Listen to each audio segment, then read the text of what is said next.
Topic is complex integration. इसमें first चीज़ याद रखनी है कि जो indefinite integration is an operation inverse to the differentiation, but the definite integration is a limit of sum. Right, rectifiable curve का मतलब होता है कि हम लिमिट्स पार्टीशन बना के उन स्टेप्स को ऐड करते हैं तो टोटल एरिया मिल जाता है, तो वो रेक्टिफाइबल है। ये कर्व रेक्टिफाइबल है। ये इस तरह से इसमें स्ट्रेट लाइन ड्रॉ कर सकते हैं continuous throughout the region. Rectifiable तब बोलते हैं जब जो डिस्टेंस है उसकी थ्रू आउट एक फाइनाइट डिस्टेंस है, ना कि कोई infinite. Maximum distance between the two interval is finite, that is the rectifiable. देखो, एक continuous arc without multiple point is called the Jordan arc. Multiple points कहते हैं। मल्टीपल पॉइंट मतलब कि it's like a many one functions की एक input पे बहुत सारे आउटपुट मिल रहे हैं, उस टाइप का नहीं। फंक्शन कंटिन्यूस होना चाहिए। कंटिन्यूस वन कंटिन्यूस फंक्शंस को बोलते हैं जॉर्डन आर्क। ठीक है, अब यहाँ पे कि इफ़ जॉर्डन आर्क मतलब कि कंटिन्यूस भी है एंड वन भी है, चेन एक finite number of regular arcs है उसके अंदर, तो उसको हम बोलते हैं contour. Right, is of triangle and rectangle are the close contour. Close contour is basically what कि जहाँ से चलना शुरू किया वहीं पर वापस आ गया, यानी कि जो आउटपुट है वो इनिशियल और फाइनल पॉइंट में सेम है, तो क्या हो जाएगा क्लोज कंटूर। लाइन ट्रायंगल वही कि जेड नॉट से जेड एन तक सम इंटीग्रेशन देखो, जैसे डी जेड इसका क्या होगा B minus A, and normal D Z इसका क्या होगा arc length of C. Z D Z का क्या होता है बी स्क्वायर बाई टू। उस कंटूर का इंटीग्रेशन अगर ए और बी मतलब सेम हो गया, कौन साइड हो गया, तो उसका इंटीग्रेशन कहता है ज़ीरो। इंटीग्रल थ्योरम देख लो कि अगर एफ जेड एनालिटिक है with a continuous derivative in a simply connected domain G, then C is closed contour. Closed contour दे रखा है, तो इसका मतलब है F Z D Z equal to zero. जो इंटीग्रल है वो जीरो हो जाएगा। इस गॉसेट थ्योरम क्या है कि अगर एफ जेड क्या है एनालिटिक फंक्शन है in simply connected domain G, in C is any close contour जहाँ पे एफ जेड डी जेड बराबर जीरो हो जाए। ठीक है, और इससे पहले जो थ्योरम पढ़ी थी उसमें कंटिन्यूस होना अनिवार्य था, जबकि गॉसेट ने बोला कि कंटिन्यूस होना अनिवार्य नहीं है, वो क्लोज कंटूर भी है कैसा भी है, तो भी वो क्या हो जाएगा फंक्शन जीरो। कनेक्टेड रीजन है one one, multiply connected region मतलब कि many one. Simply connected region है। ठीक है, मल्टीपली कनेक्टेड रीजन है कि इसमें दो सिंगुलरिटीज़ भी आ गई, कनेक्टेड कर दिया इसको, तो that's why that is multiply connected. उसका ये होता है कि साइड में एक वो निकल रहा है, कट लग रहा है। कनेक्टेड क्लोज में तो जीरो होता है, मल्टी कनेक्टेड में होगा कि ये सब ऐड होता है। ऐसा C1 के लिए C2 के लिए इंटीग्रेशन निकालो। ये कहती है कि अगर एफ जेड को analytic function connected domain G में, तो जो इनपुट का एरिया है वो उस पर डिपेंड नहीं करता कि कौन सा पाथ ज्वाइन कर रखा है जेड नॉट से जेड। पाथ आप कोई भी ले सकते हो। फंडामेंटल थ्योरम क्या है integral calculus of complex function है कि अगर कोई सिंगल वैल्यू फंक्शन है फंक्शन है तो ज़्यादा कुछ सोचना नहीं है, डायरेक्ट लिमिट्स के फॉर्मेट में आंसर जाएगा A B F Z D Z बराबर five by and five A. रख लो भाई कि one upon Z D Z, इसका मेरे को निकालना है सेमी सर्कुलर इन जेड बराबर वन।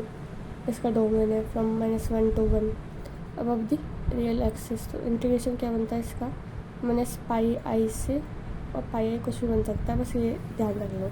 वन अपन जेड का जो इंटीग्रेशन क्या होता है माइनस पाई आई और पाई आई कहते। तो मैंने ये इसमें पैरामीट्रिक इक्वेशन सर्किल की ले ली है। सर्किल की पैरामीट्रिक इक्वेशन कहते हैं जेड बराबर ई वाई आयोटा टी, 0 से 2 पाई के बीच में डी जेड टी निकाल लिया, फिर दी वैल्यू आ जाएगा अंदर। हाफ के लिए minus pi I, lower half के लिए पाई आई दे रखा है। C is the given in the equation Z minus A equal to R, क्या हो जाएगा डी जेड बराबर जेड माइनस ए बराबर 2 पाई आई। इससे तो देख सकते हो कि सर्कल बन रहा है, इसका रेडियस ए है। और सर्कमफेरेंस क्या होता है, सर्कमफेरेंस दे रखा है, इसका मतलब ये ना 2 पाई आई, तो ये क्या हो जाएगा 2 pi I.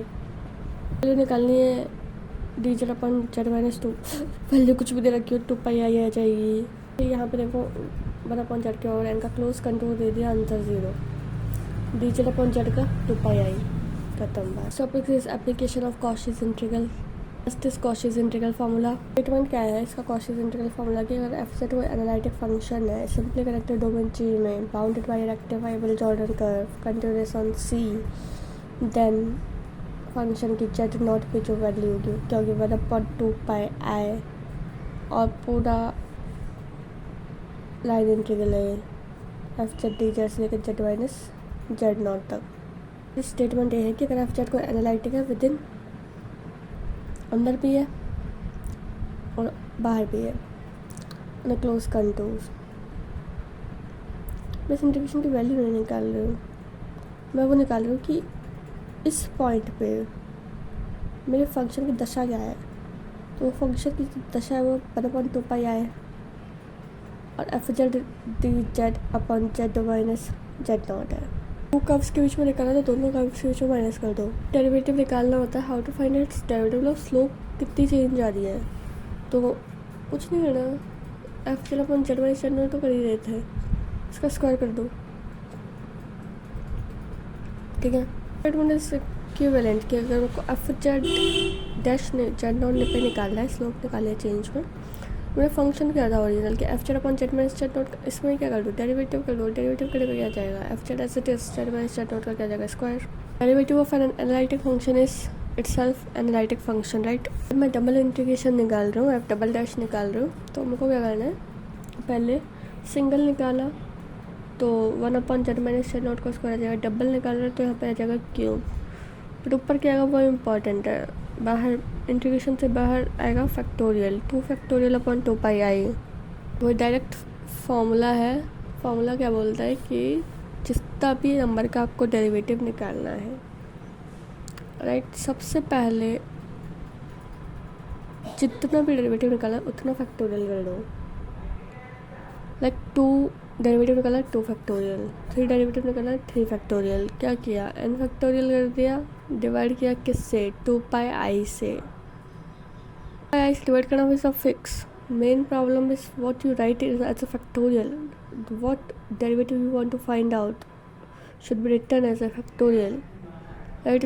If you find n derivative, it means you have to find n factorial, and there is a derivative, integration sign, then function as it is upon में whatever you डेरिवेटिव जो भी निकाल रहे हो derivative से एक extra power लगेगी, n+1 power लगाओ, ठीक है। यहाँ 4 है तो यहाँ 5 लगेगी, यहाँ 6 है तो यहाँ 7 लगेगी। Morera theorem is inverse of the Cauchy's theorem. ये क्या बोल रहा है कि अगर कोई आपका डोमेन है सिंपली कनेक्टेड है, कंटिन्यूस है, अगर उसमें इंटीग्रेशन की वैल्यू क्या हो जाती है 0, तो इसका मतलब क्या फंक्शन कैसा है एनालिटिक, तो मोरेरा। तो ये कोई भी सिंपली कनेक्टेड डोमेन है, क्लोज कंटूर है, तो उसकी नेसेसरी इनसफिशिएंट कंडीशन क्या है कि फंक्शन एनालिटिक हो जाए, कि वो पूरा डेरिवेटिव कर जाए 0। चीज़ इनइक्वलिटी पढ़ेंगे। स्टेटमेंट क्या बोलता है कि अगर कोई आउटपुट है, आउटपुट बोलते हैं इसको, आउटपुट एनालिटिक है, इनसाइड भी है और सर्कल पे भी है, मतलब क्लोज सर्कल पे, ठीक है। तो सर्कल क्या है basically Z naught is a centre, R is a radius. ऐसा कब होगा? इनइक्वलिटी यही बोल रही है, मतलब ये तो दे रखा है इनइक्वलिटी ने कि फंक्शन एनालिटिक है, दूसरी बात और डिफरेंशिएबल है।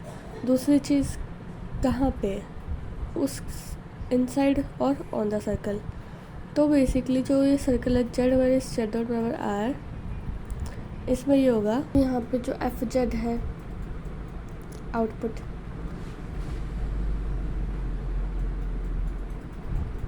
जो भी आउटपुट आते जा रहे हैं, ठीक है, वो सारे आउटपुट बाउंडेड है। बाउंडेड मतलब कि उनमें एक मैक्सिमम वैल्यू आ रही है, उसके बराबर भी जा सकता है और उससे कम भी रह सकता है, ठीक है। Is a maximum of output, ठीक है, मैक्सिमम आउटपुट है। तो उसका जो डेरिवेटिव होगा, ठीक है, डेरिवेटिव मतलब हर एक पॉइंट का जो भी डेरिवेटिव आ रहा है उस पॉइंट के रिस्पेक्ट में वो ऑलवेज लेस होगा। ये बता रहा है स्लोप को डेफिनेटली, तो जो उसकी स्लोप है वो ऑलवेज लेस होगी उसकी मैक्सिमम वैल्यू, जो आउटपुट मैक्सिमम उससे हमेशा छोटा आएगा, ये कन्फर्म है, और साइड में आप थोड़ा सा वेरिएशन और लगा दो, n फैक्टोरियल लगा दो ऊपर और नीचे जो रेडियस है, ठीक है। पढ़ाइए थीटा बराबर आर्क बाई रेडियस, तो ये बता रहा है स्लोप है ना, तो स्लोप हमेशा छोटी होगी जिससे आर्क, अब मेरा ये रिप्रेजेंट कर रहा है आर्क को, मैक्सिमम वैल्यू और n फैक्टोरियल, और जबकि रेडियस रिप्रेजेंट कर रही है आर एन को, ठीक है। ओके, तो यही कॉशीज इनइक्वालिटी है, यानी कि derivative of F N at Z dot is always less than and equal to the maximum value of function which is N multiply N factorial divided by R के power N, R is a radius. Integral formula देख लो, और जो integral formula कहता है कि F Z analytic है in a region that is Z less than equal to R for Z बराबर आर ई आर टा theta, right. Then that is Z not nothing else, so 0 to 2 pi 1/2 pi r square minus r square, और r square is 2r cos theta minus 5 plus r square, right. Question अगर गलती से exam में थोड़ा सा याद रखना है बस। साइन का 6 जेड है और पाई 6 के फॉर्मेट में 3 आ रहा है, सपोज तो वैल्यू 21/16 पाई आई, देखते टिक कर दो। जैसे देखो सबसे पहले वो इसकी वैल्यू चाहिए, तो क्यों मैं डेरिवेटिव वाले फॉर्मूले से निकालूँ, तो अगर यहाँ पे 3 है तो डेरिवेटिव कितना निकल पाएगा, डबल डेरिवेटिव निकालना किसका, साइन के पावर 6 जेड का, ठीक है। तो साइन के पावर 6 जेड का निकालो डेरिवेटिव, और साइड में मल्टीप्लाई में एन फैक्टोरियल 2 फैक्टोरियल अपन 2 पाई आई कर देगा, निकाल लिया, आ जाएगा 21/16 पाई आई, डायरेक्ट हो जाएगा। ऊपर वाला नीचे z-1 z-2 सॉल्व कर लो, सेपरेट निकाल दो, पर वैसे डायरेक्ट है, देखो ये 2 पाई आई, ये 2 पाई आई, ये टोटल 4 पाई आई आ जाएगा आंसर। ठीक है, जेड नॉट की वैल्यू रखी है π/6, तब से क्या आंसर आया है यहाँ पे। क्वेश्चन दे रखा है e2z z+1 पावर 4, यहाँ पे जेड नॉट की वैल्यू 1 रखूँगा, डिफ्रेंशिएशन निकाल के इसमें जेड की जगह डालेंगे -1, ठीक है, और 4 है, इसका 3 में डिफ्रेंशिएशन किसका की पावर 2z का रख लो, डिफ्रेंशिएशन वैल्यू -1 डाल दो, ठीक है। ये फंक्शन था, फॉर्मूला लगाया, जेड नॉट की वैल्यू क्या डाली -1, एन की वैल्यू क्या डाली है 3, डिफ्रेंशिएशन किया, वैल्यू डाली, क्या आ गया 8 पाई आई अपन 3e²। मुझे जेड नॉट की जगह रखना है पाई आई, डिफ्रेंशिएशन कितने बार करना है, एक बार, और एक के बाद 3 जेड का एक बार डिफ्रेंशिएशन करना है, वैल्यू डालनी है पाई आई, वैल्यू डालोगे -2 पाई आई आ जाएगी। दूसरी सीरीज़ क्या है कि एक फंक्शन दे रखा है एफ जेड जो एनालिटिक है सर्कल के सभी पॉइंट्स पे with center z0 and r and each point z with in C, जैसे सेंटर है। अभी जहाँ जहाँ पे कॉम्प्लेक्स आउटपुट मिल रहा है जो तो सबसे पहले मतलब उस पॉइंट में मेरे को आउटपुट मिल गया, फिर उस पॉइंट के रिस्पेक्ट में स्लोप कितनी चेंज हो रही है, और उस इंटरवल में, ठीक है। फिर सेम स्लोप कितनी चेंज हो रही है, करते करते फिर nth टाइम्स तक स्लोप कितनी बार चेंज हो रही है, ठीक है। तो वही मेरा क्या है फंक्शन, मैं क्या बोल रहा हूँ सीरीज, टेलर सीरीज, वही मेरा क्या है आउटपुट फंक्शन है। तो it can be represented by an, right. So what is an is a जो चेंज हो रहा है मेरी स्लोप में with respect to n factorial, whatever the maximum changes. और ये कि इस इंटरवल में, जिस इंटरवल में जितना चेंज हो रहा है उसी के हिसाब से कर्व डिफाइन हो रहा है मेरा, ठीक है। तो ये इसी को बोलते हैं टेलर सीरीज की 0 से लेकर इन्फिनिटी तक an z minus Z not की power n, where an is change मतलब differentiation F N Z not by n factorial. तुम 1 के फॉर्मेट में लिखना चाहते हो तो ऐसे लिख सकते हो ये एफ बराबर जेड नॉट जीरो ऐसे है। अगेन जो सारी टर्म है विद रिस्पेक्ट टू 1 से लेके इन्फिनिटी। अब यहाँ पे अगर हम जेड नॉट की वैल्यू जीरो ले लेते हैं तो टेलर सीरीज़ क्या बन जाएगी, मैक्लैरिन सीरीज़। मैक्लैरिन सीरीज़ यहाँ पे ये है कि जेड नॉट की वैल्यू तो जीरो हो गई। अब सीरीज़ कहाँ से शुरू होती है, 1 से लेकर इन्फिनिटी तक, ए एन और Z N, where A N is change in the slope F N zero upon N factorial. Theorem is Laurent theorem. Laurent theorem क्या बोलते हैं कि अगर कोई भी आउटपुट एनालिटिक है इन द एनालिस, एनालिस मतलब क्या होता है, रिंग शेप्ड रीजन, ठीक है, it's like that is annulus मतलब ring shaped between two concentric circle C1 and C2 with center Z dot and R1 and R2 respectively. तो अब हम यहाँ पे इस कर्व को कैसे डिफाइन करेंगे, मतलब आउटपुट मतलब कर्व ही है। एक तो जो आउटर आउटपुट हो जाएगा अगर वो 0 से लेकर इन्फिनिटी तक है, राइट। अब एक और आउटपुट आ रहा है, सीक्वेंस के टर्म्स में आता है, मतलब उस पर जो डिस्टेंस है वो लोअर साइड पे है। मतलब जैसे अगर ये आप रियल लाइन ला रहे हो तो एक अपर साइड है एक लोअर साइड है। जो अपर साइड है उसमें तो जो डिस्टेंस है वो पावर एन बनेगी, और जो नीचे की साइड जो डिस्टेंस है वो माइनस की पावर एन बनेगी। इस तरह से बाकी कोई चेंज नहीं है। और एक माइनस वालों में क्या होगा कि एन की वैल्यू 1 से स्टार्ट होती है, ठीक है, 1 से लेके इन्फिनिटी तक, जबकि टेलर सीरीज की जो वैल्यू कहाँ से स्टार्ट होगी, 0 से इन्फिनिटी तक। इसमें ए एन क्या होगा, मेरे को पता है ए एन क्या होता है। बेसिकली होता है ए एन मतलब कि इसका differentiation by N factorial, right. तो अब यहाँ पे आप निकालोगे तो क्या हो जाएगा, एन अपॉन 2πi, फिर यहाँ ऊपर एफ फंक्शन, नीचे n+1 बार। इसका क्या करेंगे, जितनी पावर होगी उससे एक ज़्यादा आता है नीचे, तो यहाँ पे एन का फॉर्मूला ये बन जाएगा, क्या बनेगा, 1/2πi इस कर्व पे ये बन जाएगा। बेसिकली लाइन इंटीग्रली बता रहा है पूरा पूरा। तो फिर यहाँ पे हो जाएगा n की जगह n+1, तो ये कर सकते हो, n के लिए कुछ भी हो सकती है।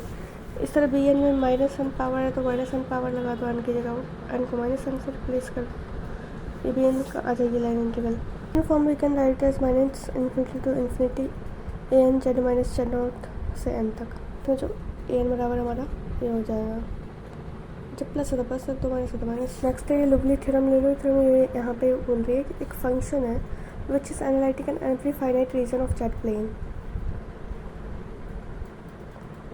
Is called the integral function और एंटायर फंक्शन। तो what is entire function, entire function होगा कि एनालिटिक है, कोई भी फाइनाइट रीजन हो उसका जेड प्लेन में, सब में एंटायर है, सब में एनालिटिक है। लवली थ्योरम क्या बोल रही है मेरी, लवली थ्योरम बोल रही है कि अगर कोई फंक्शन, ये आउटपुट समझो इसका मतलब कर्व, वो एनालिटिक है, ठीक है, for all the finite values of Z, ठीक है, ऊपर से वो बाउंडेड हुई है, ठीक है। तो वो कर्व क्या है, कांस्टेंट। उस कर्व के कांस्टेंट होने का मतलब है कि हम उस कर्व को शिफ्ट कर दें तो भी उसकी स्लोप में कोई चेंज नहीं आएगा। उसमें इसको देखो कि इंटीग्रल फंक्शन है सेटिस्फाई द इनइक्वालिटी कि जो कर्व है उसकी जो डिस्टेंस ओरिजिन से जो मैक्सिमम डिस्टेंस क्या है m, और finite value of Z. m कोई पॉजिटिव कांस्टेंट है, ठीक है। देन जो एफ जेड है कर्व की वैल्यू, कर्व भी क्या है, constant, that is every bounded entire function must be constant. इधर उधर मूव नहीं कर रहा, सीधी बात है, उसकी वेलोसिटी 0 तो फंक्शन कांस्टेंट है, इतना मतलब है। दूसरी बात बोले तो इसका मतलब ये है कि उसका देख boundedness of the entire function is proportional to the constant at c. मतलब कि if an entire function is not constant, अगर वो फंक्शन कांस्टेंट नहीं हो तो इसका मतलब ये है कि it can not be bounded. मतलब हो सकता है कि उसके सारे लिमिट पॉइंट उसके अंदर ना हो, उसके सारे लिमिट पॉइंट उससे बाहर हो. It can be possible. और यहाँ पे जब वो एनालिटिक हो गया, वो एंटायर फंक्शन है, ठीक है, तो कांस्टेंट फंक्शन होने का मतलब ये है कि उसकी सारी लिमिट पॉइंट उसी के अंदर लाई करते हैं, उससे बाहर कुछ भी नहीं है. नेबरहुड उसी के अंदर है. E Z N polynomial function या साइन जेड एंटायर फंक्शन है. Under Z is not analytic function, entire function. Log Z is not entire function. उसमें सिंगुलरिटी है, वो एंटायर नहीं हो सकता. Every function analytic in the extended plane must be constant. extended plane का मतलब है कि हमने उस फंक्शन में इन्फिनिटी भी ऐड कर दिया. हम बोलते हैं कि लिमिट अप्रोचेस टू इन्फिनिटी, भाई हम तो इन्फिनिटी भी उसमें ऐड करते हैं. एक्सटेंडेड प्लेन हो गया. तो अगर वो फंक्शन एनालिटिक है तो इन्फिनिटी में भी क्या होगा, कांस्टेंट. प्रिंसिपल यही बोल रहा है, जब तक कोई फंक्शन कांस्टेंट नहीं होगा तब तक वो उसकी मैक्सिमम वैल्यू अटेन नहीं करेगा. कर्व पे, कर्व के अंदर तो करेगा ही नहीं, क्योंकि बाहर अगर वो कर रहा है तो उसका फंक्शन क्या है, कांस्टेंट. तो स्टेटमेंट ये बोल रहा है कि ये कर्व है, ये एनालिटिक है, विदिन भी अंदर भी है और ऑन कंटूर पे भी है. और जो कर्व उसकी मैक्सिमम वैल्यू क्या है, एम, या उस एम है उनसे छोटी हो सकती है. अगर मान लो कि एम कभी रीच नहीं कर रहा, एम से छोटी है उसकी सारी कर्व कि for every point Z and C, ठीक है. इफ ये एम के बराबर हो जाती है कि for some Z with in C, then curve की वैल्यू एम ही होगी, मतलब कांस्टेंट ही होगी for all Z with in. अंदर भी इसकी वैल्यू यही है और बाहर भी इसकी वैल्यू यही है, मतलब ये फंक्शन क्या होगा, कांस्टेंट.